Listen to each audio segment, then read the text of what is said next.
Assalamu алейкум, урматтуу менин каналымда көрүүчүлөрүм. Сиздерди каналдан көргөнгө абдан кубанычтамын. Сонун жаңылык, дүйнөдө биринчи тарыхтагы триллионер пайда болду. Бул Илон Маск.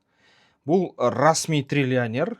Бирок азырынча бул деген кагаз жүзүндө да, анткени кагазда бунун компаниянын баасы IPO'го чыга турган, Starlink'тин. Бирок бул SpaceX кагаздагы баасы бул деген акчалай нерсе эмес, накталай эмес. Илон мырза, сизди куттуктайм чын жүрөктөн. Анан накталай триллионер болгонго да каалап кетермин сиздерге, эгерде кыргыз тилин түшүнүп же жасалма интеллект аркылуу ушул видеону көрүп калсаңар. Эми бул деген расмий эч качан кедей болбос адам болду дүйнө жүзүндө айтып жатышат. Эми бунун акциялары сатыла баштайт, азыр акциялары жанталашып алышат болуш керек трейдерлер. Бул деген жаңы нерсени ойлоп тапты Илон Маск. Бул деген жасалма интеллект үчүн орбитадагы дата борборлорду курам деди. Бул деген бир гана прототип эмес, жомок эмес, бул деген нерсе жасалды, нак жасалды. Бул нерсе албетте күн энергиясындагы космостук эсептөөлөр Starlink'тен кийинки кадамы болот. Эми келечекте туугандар баарын жасалма интеллект жасап калмай болду.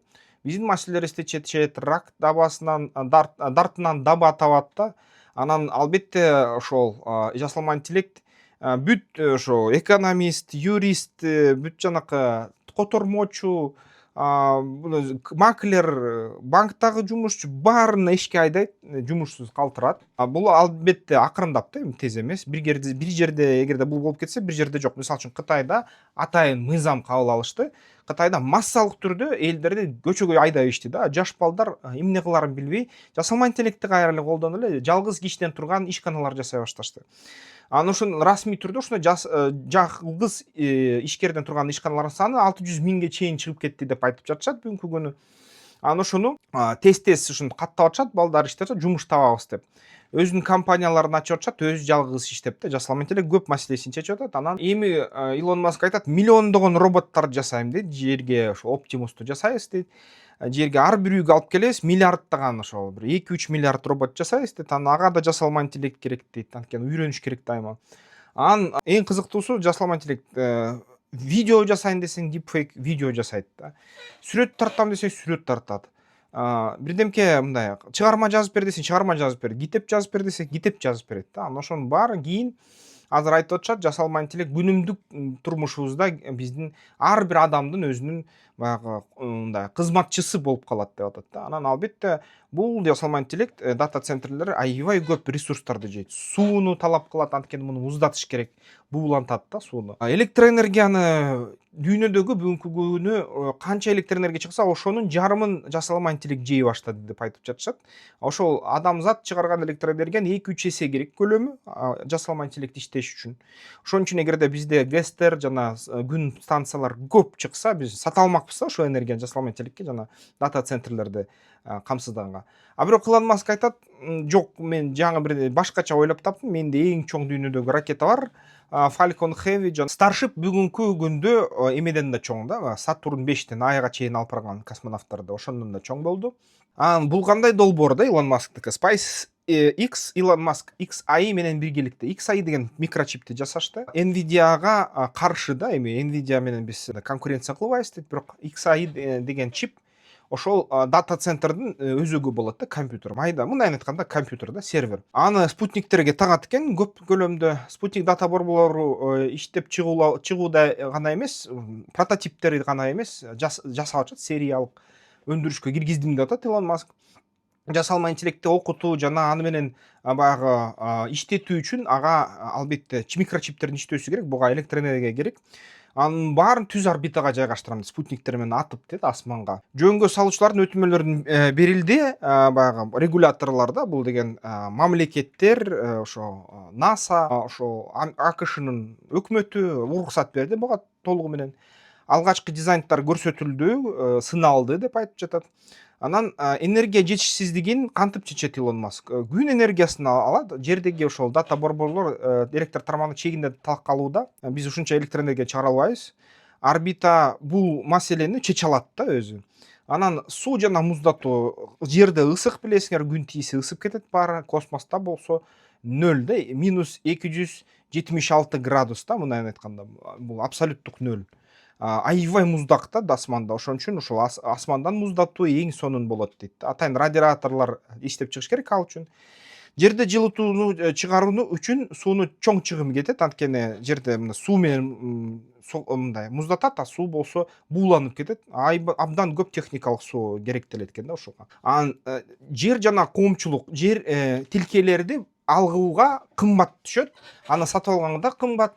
Жергиликтүү коомчулуктар да, айыл тургундары да ошолорду жайгаштырган жерлерде каршы чыгат да. Бизге эмне кереги бар, ушуңарды алып салгыла, төлөгүлө тиги бу деп өрттөп да салышы мүмкүн. Мисалы үчүн ошол Түндүк Африкада жайгаштырсаң 5G жанакы ракты пайда кылат, ковидти таратат деп эле өрттөп салышат да, мындай кичине акылсыз адамдар.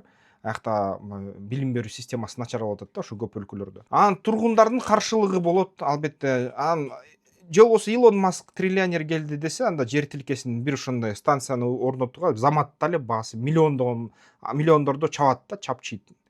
Ошон үчүн ага көз каранды болбойн деп космоско ыргытып салам дейт ошону.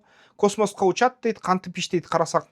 Күн кубаттуулугу күн космосто 24/7, жердин көлөкөсүнө, айдын көлөкөсүнө түшпөсө эле 24 саат, 7 күн жумасына, 365 күн жылына тынбай күндөн электр энергия күн батареялары менен алып турат экен. Түнсүз, булутсуз, үзгүлтүксүз күн нурун алат. Жердеги панелдерге салыштырмалуу энергия 5 эседен ашык артыкчылык болот. Анткени чоң жайылма күн массивдери, батареялары, канаттары жардам берет да ошого алганга. А жерде болсо атмосфера эле 30%, 40% күн энергиясын жеткирбей коет да күн батареяларына. Космосто болсо андай маселе жок. Космостун вакууму менен, суугу менен муздатабыз дейт. Аны атайын ички баягы майы бар радиаторлор бар. Микрометеориттерден корголгонундай бар өзү. Суюктук системасы бар. Жердеги жасалма интеллект кластерлердин башкы көйгөйүн чечет да. Байланыш лазер менен дейт. Азыр Starlink, Кыргызстанда Starlink менен колдонуп калбадыбы азыр? Кирди да Starlinkтердин мамлекетине. Starlink'тин жардамы менен ушул мисалы үчүн лазердик линктер болот да, лазердик нур менен интернет баягы маалыматтарды берип турат, интернетти байланыштырат. Бул деген лазердик канал жогорку ылдамдыктагы маалымат алмаштырууга жардам берет. Starlink'те такшалган технология бул толугу менен иштетилген, толугу менен текшерилген, иштейт да. Анан AI-1 биринчи муундагы спутник болот дейт. AI-SAT mini деп аталат. Starlink же жөнөкөй күн панелдеринин радиаторлору болот. Анда эсептөө блогу болот жана лазердик линктер, лазердик атайын пушкалары атып турат да, мындай байланыш үчүн. Жана интернет үчүн татаал антенналарсыз мындай байланыштарды кылат. Салмагы кичине жеңилирээк болот. Мындай эгерде антенналарды, классикалык антенналарды кошконго караганда 150 киловаттык энергияны жейт дейт. Күн тутумунун эң жогорку кубаттуулугун алышат. 120 киловатт туруктуу эсептөө кубаттуулугу. Ошондо алар мында jutуп аткан, иштеткен 70 метр болот дейт. Күн панелдеринин канаттарынын кучагы жайылганда да.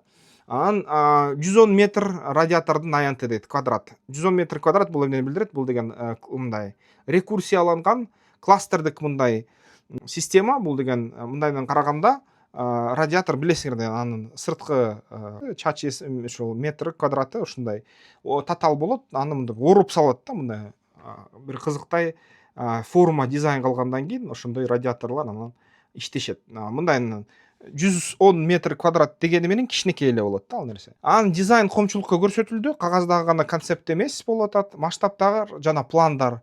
Sputnik SpaceX'тин FSS өтүнмөсү ал иштелип чыкты. 1 миллион дейт, ушундай 1 миллион иштетебиз дейт аны. Starship пайду бал, ал Starship менен көтөрүлөт, чоң ракет, дүйнөдөгү чоң ракет. Арзан массалык учуруулар масштабдоону мүмкүн кылат. 2-3 жылда жерден арзан кылат дейт. Масктын божомолу боюнча орбиталык эсептөөлөр баасы жердегилерден озуп кетет да. Анткени мисалы үчүн ошол эле мисалга алганда бизде бүгүнкү күнү жасалма интеллектти жердеги станциялар менен иштеткенде азыр газ турбина менен электр энергия чыгарган ТЭЦтердин лопаткалары дефицитте. Бүт ушу жасалма интеллект менен иштеген балдар буларды колго алып алды жана эч кимге бербей жатышат. Бул аябай албетте дефицит туудуруп атат. Эгерде биз ушул нерсени өздөштүрсөк, биз да сонун акча тапмакпыз. 5-6 жыл дефицит алдын ала сатылып коюлган дейт титандык баягы эме канаттары да, ушул газотурбиналык электр энергия чыгарган двигательдерге да, газ менен иштеген. Ошол Азыр өтө кымбат болот да жерде. Мисалы үчүн ошол бир айга интернетти алсаңар, ошо жасалма интеллектти толук жакшы версиясын $500 болот айына да. Эң кеминде деген кичине баягы жакшыраак иштеген версиясы $20 болот айына. Илон Маск айтат, мен 2-3 эсе дейт, кээ учурларда 5-6 эсе арзан кылам дейт да.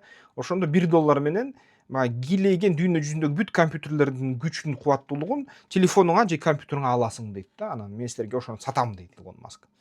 Келечектеги потенциалдык сыйымдуулук долбоор SpaceX IPO контекстинде да айтылган, жүздөгөн гигаватт, тераватт электр энергия чыгарабыз дейт жана колдонобуз дейт орбитадан да. Артыкчылыктар жана кыйынчылыктар кандай болот? Артыкчылыктар дээрлик акысыз жана үзгүлтүксүз күн энергиясын алат Илон Маск, буга акчасы кетпейт. Жерден жер жана электр үчүн ватандаштыгы жок болот. Анан Starship'тен арзан учуруулары аркылуу масштабтоо кылат, анткени бул өздөштүрдү арзан чыгарып атат.